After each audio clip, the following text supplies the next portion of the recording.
నమస్తే. Welcome to today's Telangana. Freedom of speech.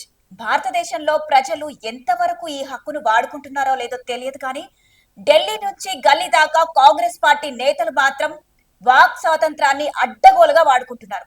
ఒక్క సోనియా, రాహుల్ గాంధీని తప్ప ఎవరిని విమర్శించినా నో ప్రాబ్లం అన్నట్లు ఉంది. హస్తం పార్టీ నేతల తీరు ఇప్పుడు అట్లా ఉంది. ఇక తెలంగాణ కాంగ్రెస్ లో అయితే నేతల రూటే సపరేటు. మొన్నటి వరకు కొండా సురేఖ, ఓరుకల్లు ఎమ్మెల్యేల పంచాయతీ నడిచింది. నోటీసులు అన్నారు, యాక్షన్ అన్నారు, విచారణ అంటూ కొన్ని రోజులు సాగదీశారు. ఫైనల్ గా ఏమైందో తెలియదు. ఎవరిది తప్పో ఎవరిది ఒప్పని తేల్చారో అంతకన్నా క్లారిటీ లేదు. జంపింగ్ ఎమ్మెల్యేల నియోజకవర్గంలో రచ్చ నడుస్తూనే ఉంది. జగిత్యాల పటాన్చెరు పంచాయతీలో కూడా అవుట్పుట్ ఏంటో ఎవ్వరికీ తెలియదు.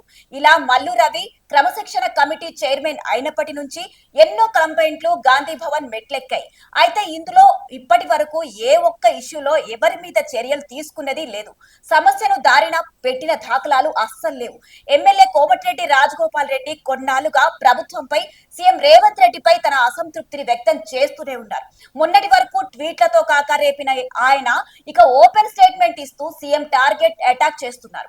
రేవంత్ పాలన బాలేదని, తన మంత్రి పదవి ఇస్తానని హామీని నిలబెట్టుకోలేదని పదే పదే ప్రతిపక్షాలను తిట్టడం తప్ప చేసేదేమీ లేదంటూ ధిక్కార స్వరం వినిపిస్తున్నారు.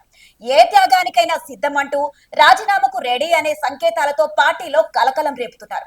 అంతేకాదు, రైతు బంధు సరిగ్గా అమలు చేయట్లేదు, నీళ్లు అందట్లేదని జనాలు మాట్లాడుకుంటున్నారని చెప్తూ పరోక్షంగా కేసీఆర్ పాలనే బెటర్ గా ఉందనే రీతిలో కీలక వ్యాఖ్యలు చేశారు రాజగోపాల్ రెడ్డి.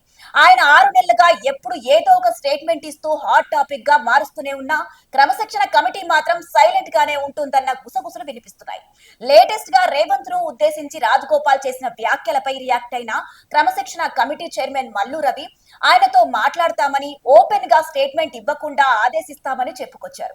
కానీ ఇప్పటి వరకు రాజగోపాల్ రెడ్డికి మల్లు రవి ఫోన్ చేసినట్లు గాని, ఆయన వివరణ తీసుకోవడం గాని జరగలేదని తెలుస్తోంది.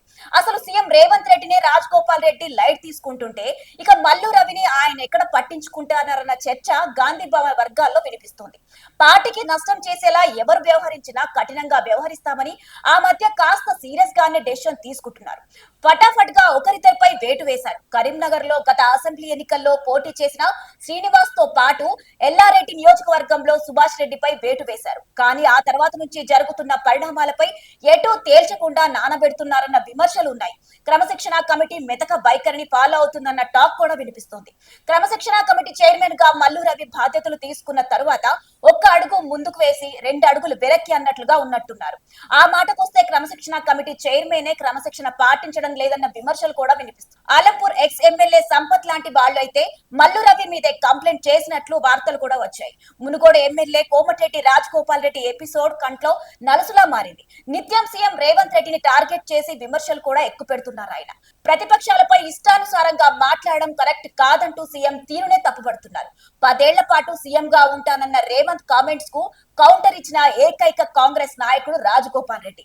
తనకు మంత్రి పదవి ఇవ్వకుంటే ఎమ్మెల్యే పదవికి రాజీనామా చేస్తాననే వరకు వెళ్తున్నారు. మీడియాలో హడావిడి కోసం మల్లు రవి ఏదో ప్రకటన చేసినా రాజగోపాల్ రెడ్డి విషయంలో ఎలా ముందుకెళ్లాలో తేల్చుకోలేకపోతుందంట క్రమశిక్షణ కమిటీ. ఇప్పటి వరకు రాజగోపాల్ కు నోటీసులు ఇవ్వాలన్న ఆలోచన కూడా చేయడం లేదట.